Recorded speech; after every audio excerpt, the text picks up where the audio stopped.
when you as a person and then you as a family are supported by those circles of people around you, things don't get easy, but they're easier. And you have more confidence and you can talk more openly about how you're feeling. I think it would have been far more helpful if we had have found more support, particularly in those close circles, because it did become very lonely. And then we were trying to do a very hard thing, very much on our own. Welcome to the Emerging Minds podcast. Hi, I'm Nicole Rollbush, and you're listening to an Emerging Minds podcast. We would like to pay respect to the traditional custodians of the land on which this podcast is recorded, the Kaurna people of the Adelaide Plains. We also pay respects to all Aboriginal and Torres Strait Islander peoples, their ancestors and elders past, present and emerging from the different First Nations across Australia. In today's episode, I'm really pleased to be joined by Ariane. Ariane is an experienced parent with 6 children between the ages of 8 and 22. When supporting her child through coming out and transitioning, their social and family supports were significantly challenged. Ariane took on an active role in supporting her trans child in her journey and her other children in theirs as the whole family experienced a transition. She is passionate about supporting her children's mental health and has often found that mental health professionals have been her strongest allies in the process. Gender diverse young people are at very high risk for negative mental health outcomes, self-harming, and suicidal ideation. These issues are not experienced in greater numbers for children and young people because they are gender diverse, but because of the way they might be responded to and supported by those around them. We know that having a supportive network can significantly reduce these risks. Ariane shares her family's experience today in the hope that it'll spark some ideas for practitioners about the ways they can play a role in being a part of that supportive network to support the mental health and well-being of gender diverse children, while also acknowledging that each family's experience will be different. Well, welcome, Ariane. Thank you so much for joining us today. I wanted to start by asking you to tell us a little bit about your family's experience. Well, we are a big family. I have 6 children and I gave birth to 5 boys and then had a little girl at the end. But when my daughter was about 11 years old, she came to us and told us that she was a girl trapped in a boy's body. And that kind of began a really big journey for us. One I had been on my own for a little while. My husband and I come from a very religious background, and we had been a really big part of a church for a long time. And when my daughter was about 2 and we were starting to have the conversations that you do with young kids about body autonomy and people not touching you in private spaces and starting to identify what those areas are, I would notice whenever I would talk, I at the time had 3 boys, they would bath together, that the boys would say they're a boy, they have a body part that makes them a boy. But my 3rd child down would always say she was a girl. And as religious parents, we really felt it was our job to discourage that kind of thinking. And so we would always say, no, you're a boy, you were born a boy, but you can be any kind of boy you want.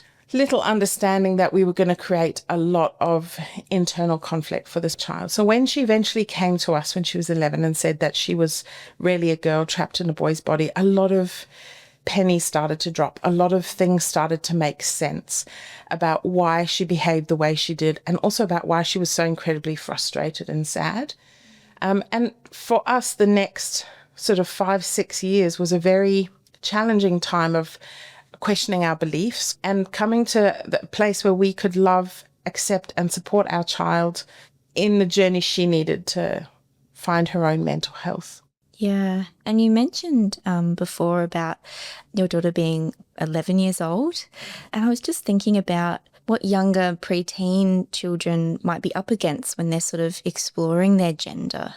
I think probably the biggest thing is the fact that the world we live in is so binary around gender. You know, people teach that there are boys and girls. You know, when they go to kindy, they're lining up boys and girls. They've got boys and girls toilets. And so people assume what gender you are, and then kids come into the world that is becoming increasingly gendered. And there's very little space to not be either or. And I think that children don't have the language necessarily to understand why they don't feel like they fit in. They just know that they don't. And when they're young, it doesn't matter, because at kindy, kids, boys and girls, can play with dolls. But as the older they get, the more gendered the world becomes. And I think that's because as a community, we are pretty binary in our thinking of gender. And I think that's why we see so many young kids who are gender diverse, up until the age of 12, feeling anxious, feeling depressed, feeling low self-worth, because they just know there's something wrong. And I wanted to ask you a bit about the things that you noticed about your daughter's well-being. So you've spoken a little bit about what kids that age might be up against in general, but what were some of the things that sort of came out for your daughter's well-being at that time? I think we started to notice things going downhill quickly. Lots of, she would bundle her clothes up, and instead of just easily throwing them in the laundry basket, she would hide them all over the place. She would come home from school having wet her pants because she wouldn't go into the toilet. She did not want to go into the boys' toilet. Or she'd come home in tears because she didn't want to play with the boys, but the girls didn't want her anyway. As they get that little bit older and play groups sort of divide into gender, I think it was around grade 2, 3, all of a sudden it wasn't okay for her to hang out with the girls. She didn't want to be with the boys, so she was incredibly lonely.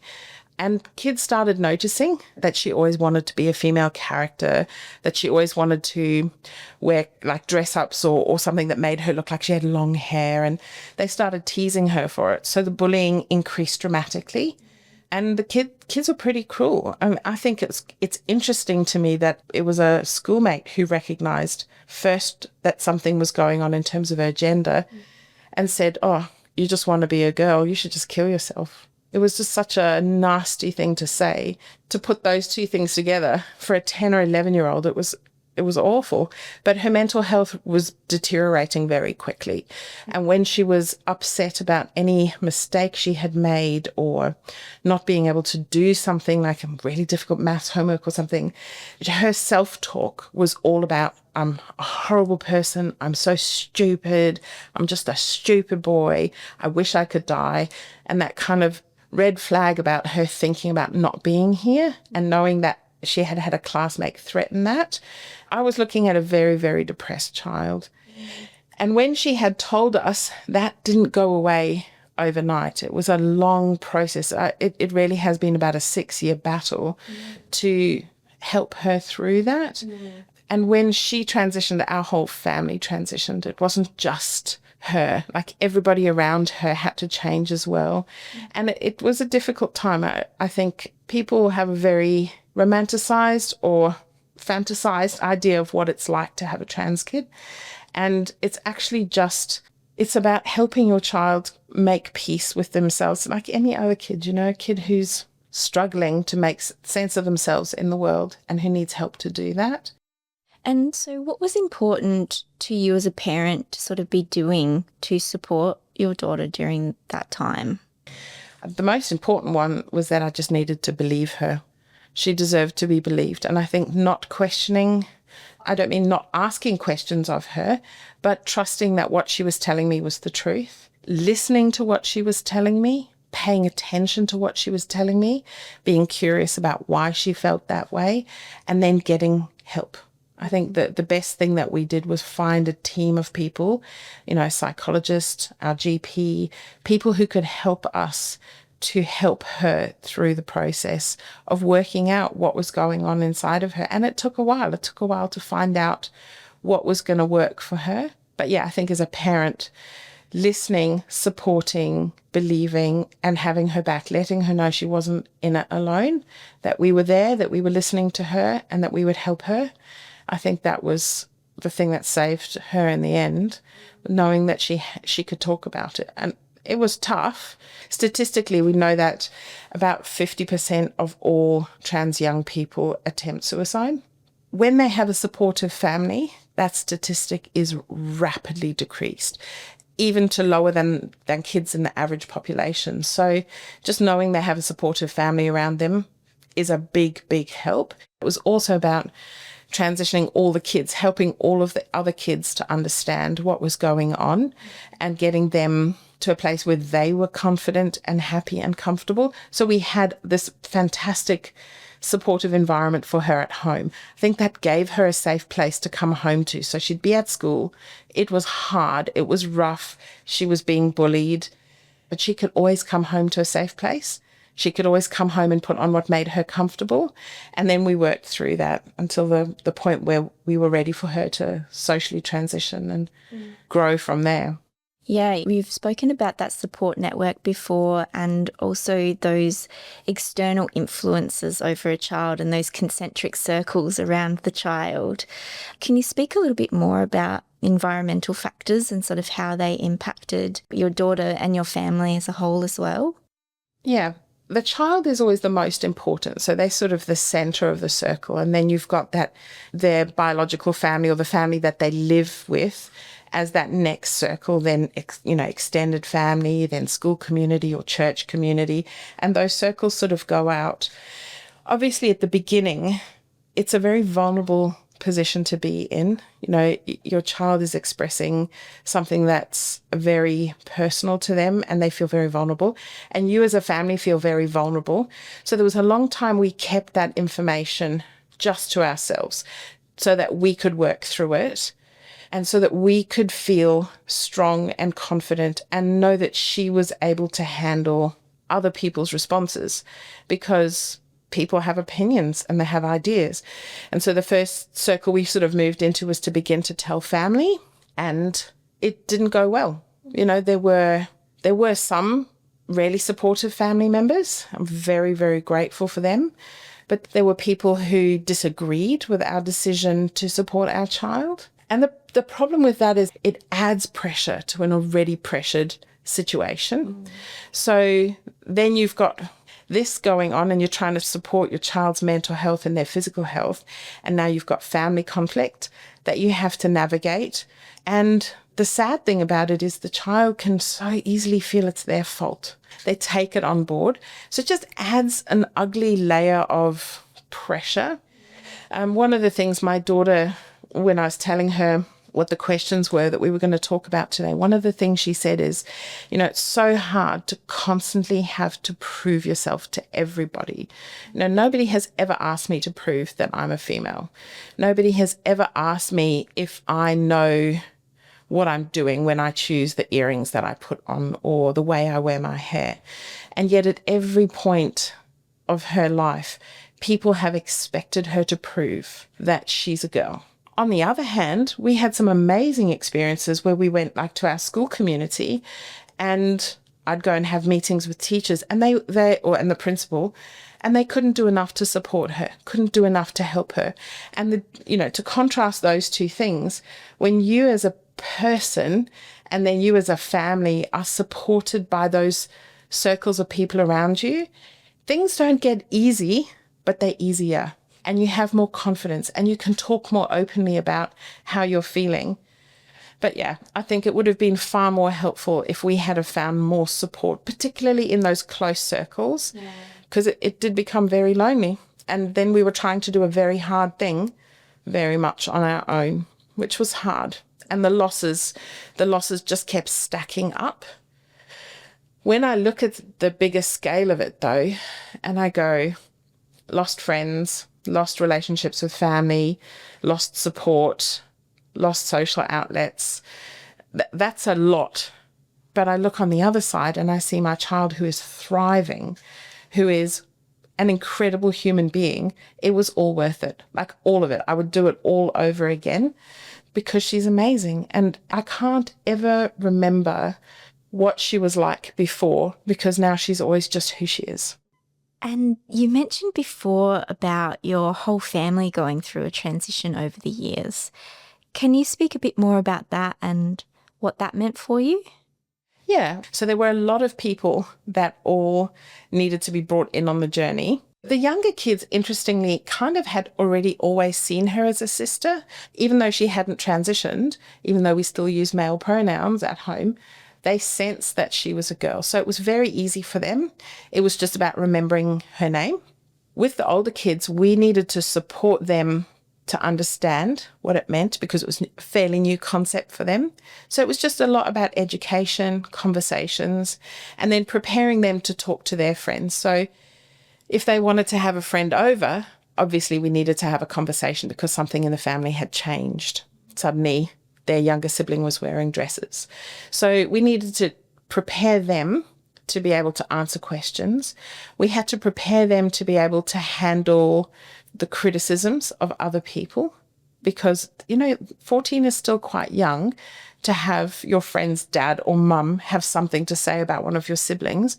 And we were very lucky to come across a family therapist in that time who was interviewing us for some of their own research they're doing on trans young people. And we had a session with each of the kids, which was really very powerful for helping them to understand what was going on in our family, helping them to understand why we weren't at church anymore or why these long-time family friends were not inviting us to birthdays anymore and things like that. So everybody has to process that change. Everybody is transitioning. And it took some people a little bit more time, but they are her fiercest allies and her closest friends. And my oldest son in particular was absolutely beautiful that when she started wearing clothes that she considered to be more appropriate to the way she wanted to express herself, he went out and got the same outfit and they went out together so that she didn't feel embarrassed to be wearing things she thought people might look at her because there was this big brother standing next to her in the same outfit. So it was a really precious thing to see your children standing up for each other and loving each other. But yeah, we had to all get there, supporting them also through their questions, allowing them space to process their own feelings. And sometimes we didn't get it right. I mean, I think there were times when this was so, our child transitioning was so much the focus of what we were trying to get through that some things got missed. Some things the older kids were struggling with got missed. And so I don't want to pretend like it was all, roses and amazing. There were things that got missed along the way. I feel very sad about that. But I think on the whole, having a family where everybody's accepted as they are has covered a lot of those mistakes, and apologies are amazing. So we've certainly learned as a family and grown as a family and been on the journey together, making sure that nobody gets left behind. And I wanted to jump now to asking you a bit about support services and some of the challenges that families can face when trying to find gender-affirming support services. Is that something that you sort of faced when you were looking for support? Yeah, I think the first barrier is in knowing even what's available. A lot of people don't even know where do you even start? What can I even do? Especially when we're talking about children, kids before puberty. Where do you even start? And I think for me, it's thank God for Google because I just researched as much as I could, read as much as I could, found out about the gender clinic, found out about lists of psychologists that are affirming and experienced in handling gender diversity. And then the first barrier was visiting the GP to get a referral to those services. And I must say that is a difficult thing. I hear time and time again in our peer support networks, people take their child to a GP who doesn't take it seriously and who is not prepared to refer them anywhere because they think, well, they're just kids. Just give them time to grow up. It's a phase, all the things that we hear time and again. And that's really difficult because a parent then has to find another GP to try and give them that referral and another GP. It's exhausting. And again, the child is having to prove time and time again that they have this different perception of themselves. And when we're talking about little kids, all you're looking at getting is psychological support. So the child can talk about that, find out what is going to be enough for you. Would you like to wear your hair differently? Would you like to wear different clothes? How does that make you feel? It's really non-invasive support. It's just talking and understanding what's going on for a child. But already they're having to prove that they deserve that at step one. Then, if you're lucky enough to get a great GP, and our GP was amazing, she listened to me. I think she respects me as a a mum as well. She knows that I only want to do what's good for my kids. So I had to find all the information I wanted and take it to her and say, please, could I have referrals to these services?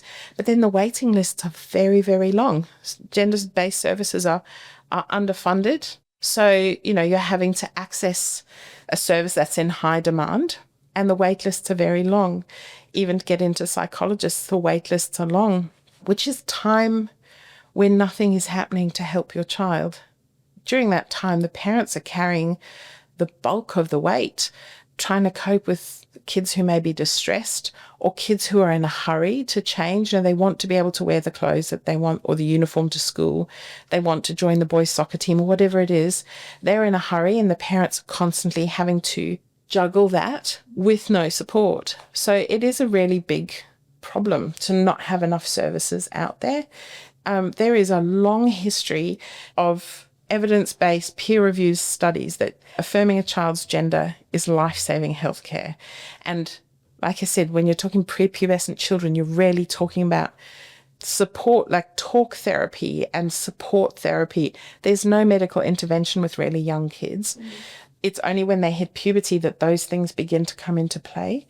But not being able to access those services in a timely fashion lead to massively increased stress. Certainly in our family, that's when things got really critical. She had been bad when she came out, but things got very, very bad when she was waiting to get in for the services, because you just don't know how long you're waiting. You're just waiting and waiting. And when you did get into the services and you were getting support, what was something that the practitioners you worked with did or said that really made a difference to you and your child? I think the first one was just believing us, listening, like really listening and believing us. And then like the most powerful things were the simplest things. They just straight away used her correct name, straight away used her correct pronouns. That just affirmed that she was valid and that they heard and that they understood. Those things, they might seem so small, but they give you a sense of safety and security, that you're being respected, that your child is being respected. So I think that they're so simple things. And then supporting us, asking, how is she? How are things going? I'd pop into my GP for something else. How is she? How's she doing at school? Just remembering that we're people, and they're people, and connecting again just as human beings to provide support for each other. When life is hard, they're not difficult things to do. To just remember someone's name. I loved that the gender service, I never got a piece of mail that had the wrong name on it.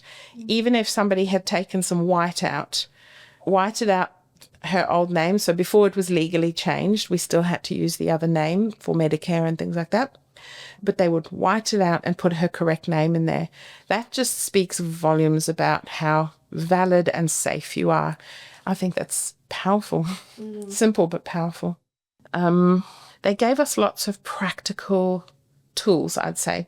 So, for example, our therapist, when we first started testing the boundaries of what would make our daughter comfortable, they would write letters for school to explain why this little boy suddenly had his ears pierced, and would prepare us with potential responses that we could say if people questioned that.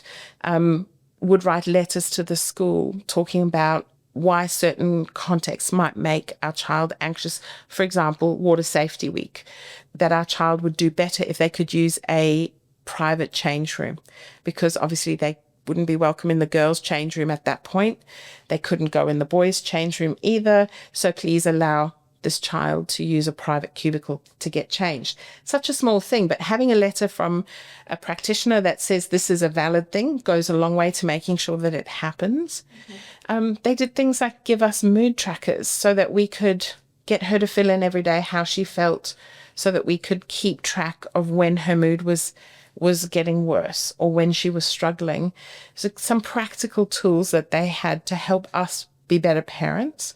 And they told us what to do if things started to escalate. So I would say educating us and giving us the tools we need to do the on-the-ground work, because they can only be with her for an hour a week, but we can be there for all the other hours. So that was really simple, practical things. And when she was struggling at school, a letter to request a lightening of her load for a short period of time. So there were such simple, practical things that they could do to try and, I guess, back you up as a parent. So when you feel that practitioners are on your side and they're there to help you and they'll do whatever they can to support you, it lightens that load a little bit. You don't feel quite so alone. Yeah. And for practitioners who are listening to this episode and want to be able to better support children, young people and their families, when they come in and they might be exploring gender, what advice would you give to them? Be empathetic.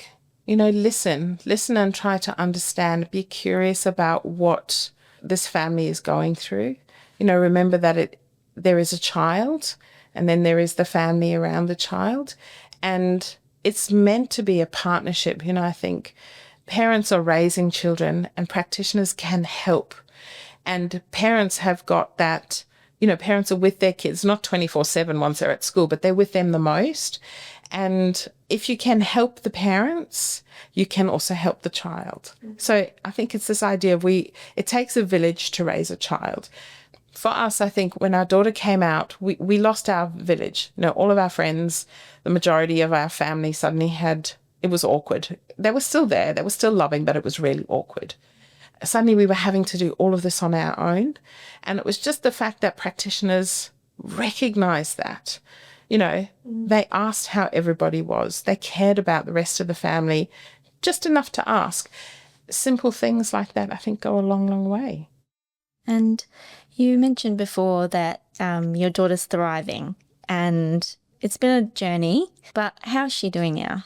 Yeah, she's doing so well. She's really come into herself. She's confident as who she is, incredibly resilient. It's horrible that it's taken such hard times for her to learn that resilience, but it has paid off and she's doing really well. A couple of years ago, she won the Australian Olympics Committee Changemakers Forum Award for helping write a program at school on the difference between bullying and banter to address some of the transphobic comments she'd received, as well as a lot of the misogynistic stuff that was going on in her class, the way boys were talking about girls, the way people were treating the Muslim students. She said it's not acceptable for anybody to be treated like that, and then help the teachers write this program. And they recognize that. I think it just shows what a beautiful soul she has, how empathetic she is to go, I'm not just out to stop the bullying against me. We should just stop bullying altogether. So yeah, I think it's amazing. She's got a lovely group of friends. She's confident in her own skin.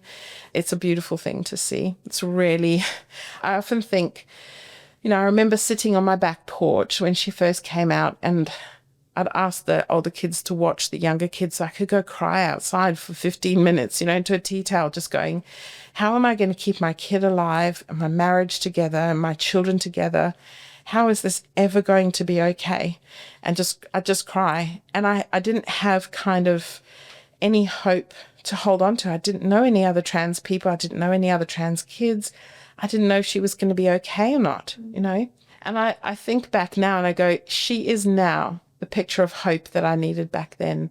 If I could have seen her today, I would have known it would be worth it. It would be hard, but it would have been worth it. And she is for me that picture of hope, to be so vibrant and funny and smart and beautiful and all those things, and a kind human being. Yeah, she's just amazing. And I can't speak about how grateful I am that we've had her as a daughter and how much she's changed us for the better. It's a gift. She is a gift. Wonderful. Yeah. And so we're coming to the end of our time together, but was there anything else that you wanted to share today? I guess I would have to say just that gender-affirming care is life-saving care in all its forms. Not just medical gender-affirming care, affirming someone using the right pronouns, affirming someone using the right name, allowing people to dress the way they want. That's all life-saving. It seems so simple, but it's life-saving.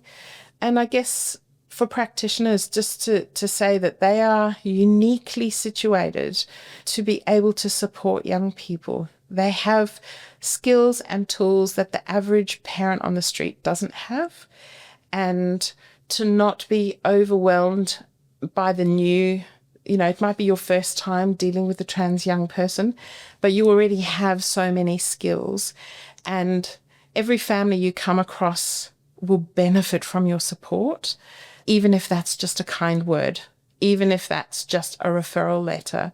All of the little bits together can add up to a lot.